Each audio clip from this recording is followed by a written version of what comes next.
What's going on, everybody? Chris from Out West with Chris. As many of you know, I had the opportunity to attend SHOT Show 2018 and I had a great time, I had a blast. As many of you know, I'm a huge knife fan and I actually picked up this bad boy right here. This is the Brimstone from Doublestar. This is a cool knife. We're gonna chat about this knife and much more in this video, so stay tuned.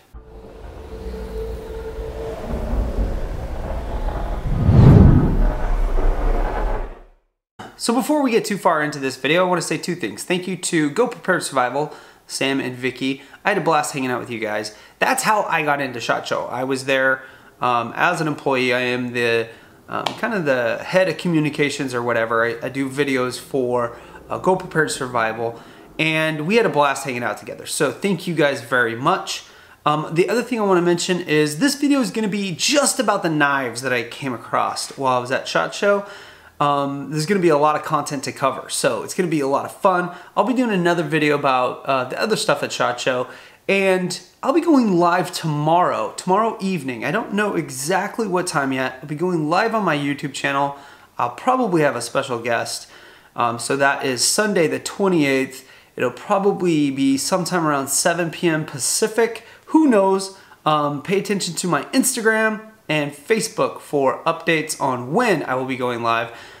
If you're new to the channel, hit that subscribe button, hit that bell notification so that you'll know when I go live, and you'll also know when I upload videos. So be sure to do that. So this knife right here, this is the Brimstone Folder from Doublestar. Doublestar is a company that makes AR style rifles. They also have an edged weapon division, and they had some really cool stuff at their booth, including this huge chopper thingy-mabobber, an awesome looking axe, some really cool stuff, some really nice fixed blade knives, and they had this guy, and I really fell for it. It's got a D2 blade with a pretty nice, oh gosh, that's so sharp.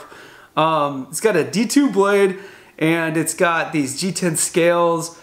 Feels really great, looks really sleek. This is a very nice little folder, nice and smooth. It's got a fairly deep carry pocket clip. The pocket clip looks nice. I really like this knife. It's simple, but it is slick. So pick this bad boy up at the show. And there were a ton of knife companies that I talked to. Now, if you guys know me, you know I'm a knife guy. I really enjoy knives. I stopped and chatted at the Utica Cutlery booth for quite a bit with the guys there. One of my favorite knives is actually from this company, and it's the Utk S4. I think that this is a really solid survival knife, hunting knife. It's pretty hefty, made in the USA, and that's one thing I really like about Utica is their products are made in the USA. It came with the sheath with the ferro rod and all that stuff, and I did give them some feedback, and the feedback I gave them was I didn't like the sheath, and you could hear that.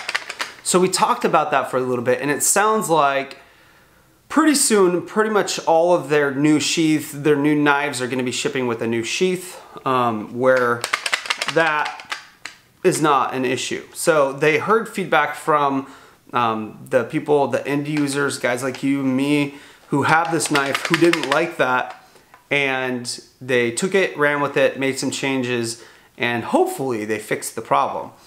We talked about a lot of their other new knives. They have a Utk 6, I believe, and a Utk 5. They've got a cool neck knife coming out. That's pretty neat. A nice neck knife. Yep. Usually neck knives you think kind of flimsy and yeah, that's cool. Yeah. Along those same lines, I stopped by the Tops booth, and I do have a little criticism for the Tops booth. There were some really well laid out booths as far as the knives go, and Tops looked kind of like a garage sale. It looked like I had shown up at a flea market, very unorganized. Which is kind of unfortunate because I'm a huge fan of their knives, and they have some amazing stuff coming out. They've got a folder that looks awesome and a couple of huge choppers.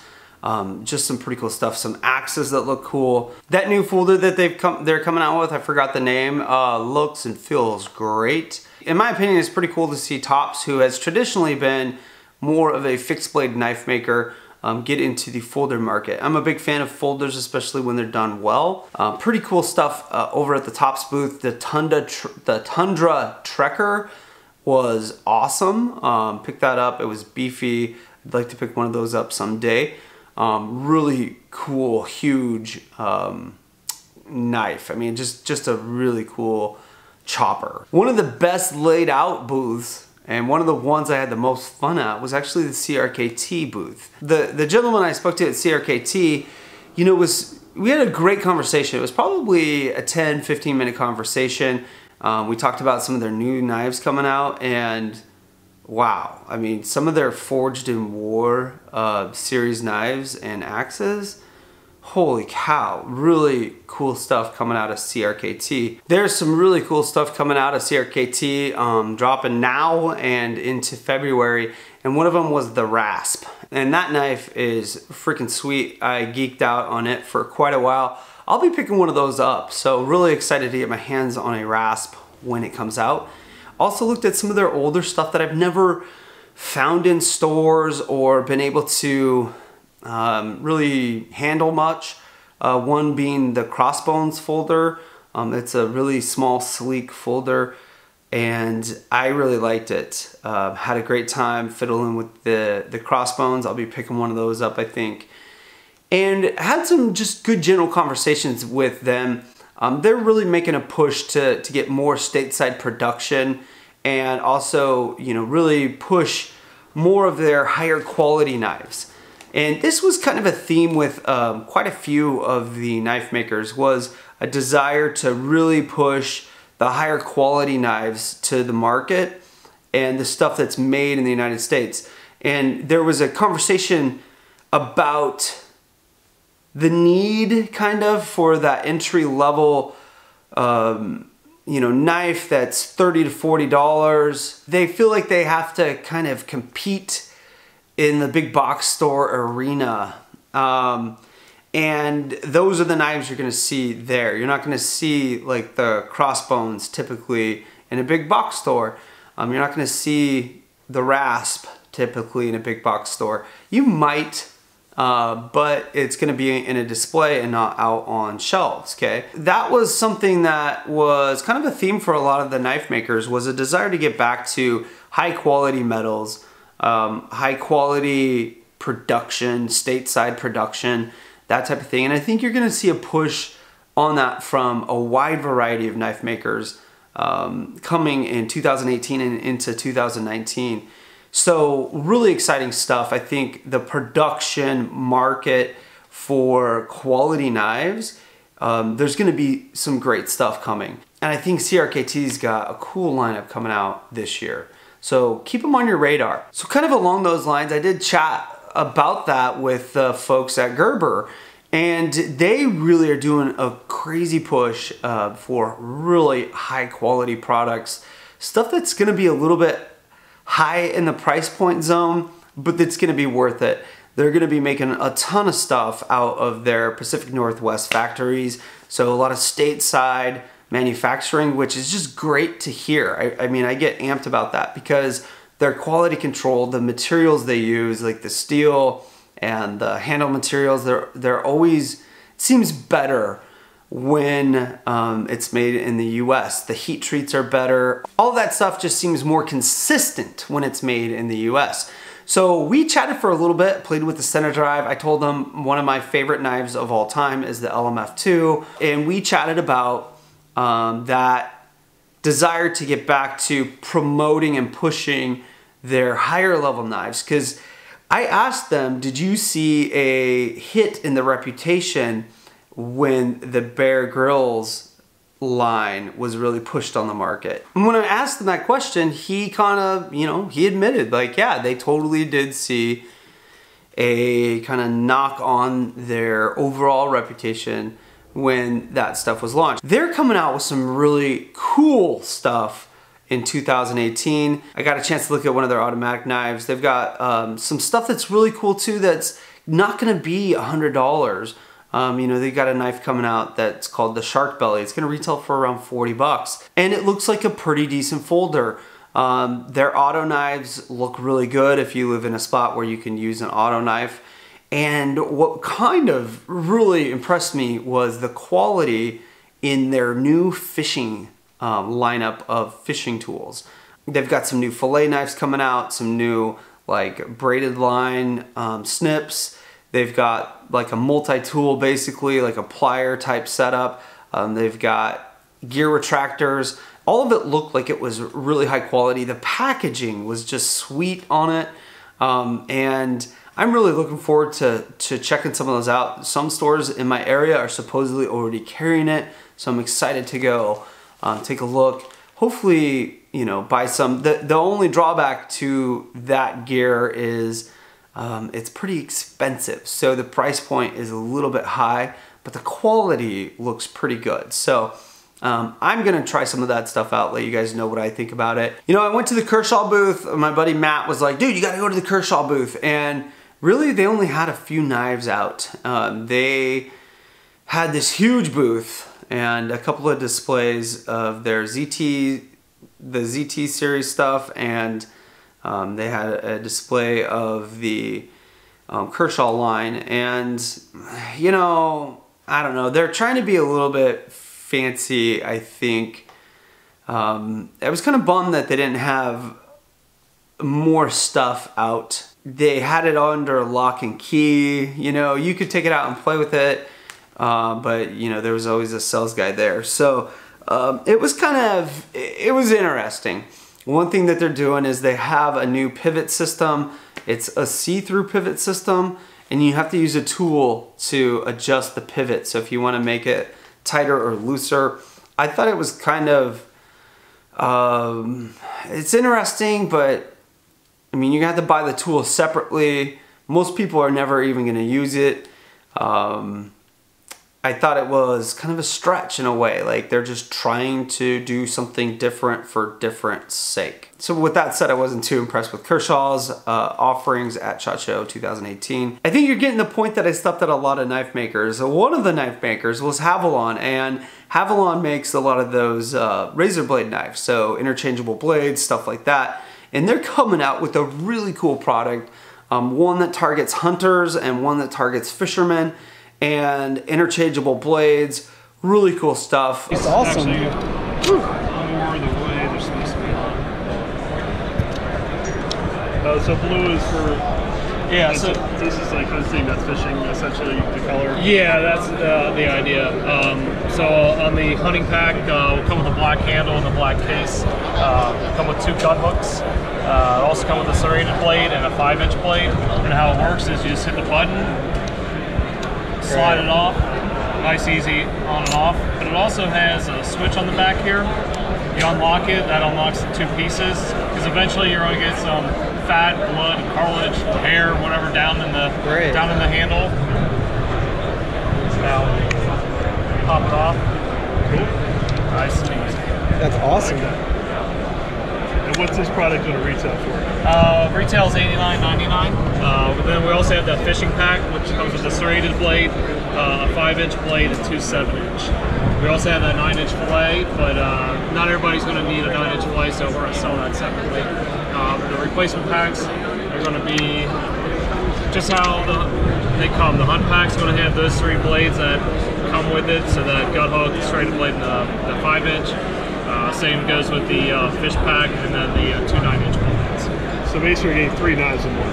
Yeah, basically. And really, you can have more than that, because you can put buy the fishing pack and buy the extra hunting blades, and you can throw it all into that that's one pack. awesome. Yeah, so you do both hunt and fish live. That's a good. But if somebody's just getting out, they're buying the handle, you get 3 blades with the handle? Yeah, 4 technically with 4. the handle. Yeah. Oh, okay, awesome. Yeah, well, 3 different styles, but one will double up on the gun hook and double up on the 7-inch on the fishing pack. Gotcha. Cool. It's actually really cool. Along those same lines, I stopped and chatted with the folks at Outdoor Edge and looked at a bunch of their stuff. I'm a huge fan of the Saberback Bowie. I looked at some of their newer knives coming out, and they've got some interesting stuff coming out as well. So, you know, I don't know, I think 2018 is going to be a really fun year for knife makers. Also, something just really cool, Zach Brown has a knife company. So Zach Brown of the Zach Brown Band, he's got a knife company called Southern Grind, and that booth was small and it was packed. Everybody was really like interested in seeing what Southern Grind was coming out with, and let's just say some pretty cool stuff. So looks like some pretty high quality, kind of almost like a boutique knife maker, similar to Browse, but I think the price is going to be a little bit below Browse blades. I stopped and looked really briefly at the Browse stuff. The Browse designs are kind of a little out there to me. I don't know. I don't know if that makes any sense. I also had a great time chatting with the folks at Ontario Knife Company. I know recently I wasn't too pleased with one of their knives that I got in a battle box, and I think part of it was the knife, but part of it was it just seemed like it was forced into the box to try to make a theme. Anyways, their knives I'm a big fan of. I've gotten a few in battle box, which I'm thankful for. The Rat 3, and then also a couple of pry bars. I think that Ontario had a great booth, and I'm really excited about some of their products. They have some new stuff coming out. A lot of the new knives from some of the knife makers, it was really heavy into like the karambit and the fighting knives, that style of knife. They have one coming out called the Curve. And don't get me wrong, the Curve is nice looking. It has a really cool laminated handle, one solid piece of steel. It's really cool looking, but I think it's kind of getting almost to the point where it's cliche, where everybody is all about the karambits, however you say that, and that's what everybody's kind of pushing out right now, playing catch up in a way. Anyways, I was really stoked to see some of their newer folders, not brand new, but like their Carter series, the Carter Prime. I've heard great things about. They have one coming out called the Carter Trinity, and that one looks pretty sweet. They also have some survival knives that I think look amazing. One of those is the SPA Machete, and the SPA Machete doesn't really look like a machete. It looks kind of like a pry bar, but it's totally a machete. The other one is the SPA Survival Knife, and they are extremely lightweight. They have a high carbon blade and a really grippy handle, and they reduced the weight of the knife, which I think is going to be a good thing, by skeletonizing the full tang. Now, they said there isn't going to be an issue with quality and the ability to really use and abuse the knife for a survival situation. So we'll just have to wait and see, but it was really lightweight, and I liked that. I liked that really grippy rubber handle. Some people it might come across as cheap to them, but I think that that reduction of weight by skeletonizing the tang, by doing some cutouts, as long as it was done well and isn't going to cause an issue with the structural integrity of the blade, I think it's going to be a good thing. I think it'll be well received. That's going to wrap it up for me, guys. If you're new to the channel, be sure to hit that subscribe button right down here. Really appreciate it when you do. And right here is a video that YouTube thinks you'll like. Right here is a video I think you're gonna like. So be sure to check those out. Let me know what you think in the comments section down below. As always, thank you for watching, and thanks for getting out west with Chris.